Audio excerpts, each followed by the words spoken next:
Pada malam ratib subuh maghrib musalla, tapi ilmu Tuhan nasib cukup sakit sia-sia. Batengan sahana mekri mesucihan meohjara le sembahyang kalam jahe fahlarele mufumhana tamse tarah on keladi kahabe ibulut hana ta'ibadah tan ilme sayang wate hasihana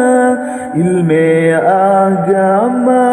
hairakan kon pilihan ban sikula tapi wajib mandum urang lage neukheun le saidina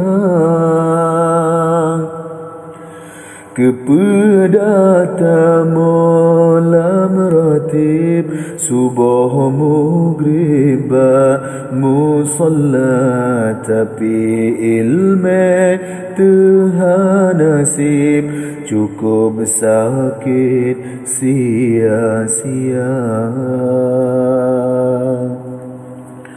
Batengan sahana mekri mesucihan meohjara le sembahyang kalam jahe fahlarele mufumhana nyoke pun jauh dep susah masalah dalam rumah tangga ane hanjut tak beruno bino hanjut tanyo jaga tuto sering dalam salah kaya melangkah babur hina ke pemimpin hana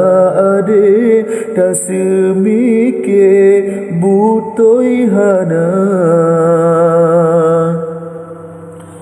tahu dep trip tan jaminan ajaikan bajaro hamba ilmu ya buta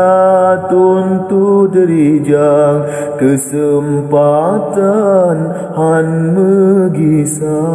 pulom donya ta udali katro bajanji Rabbana ilmu ya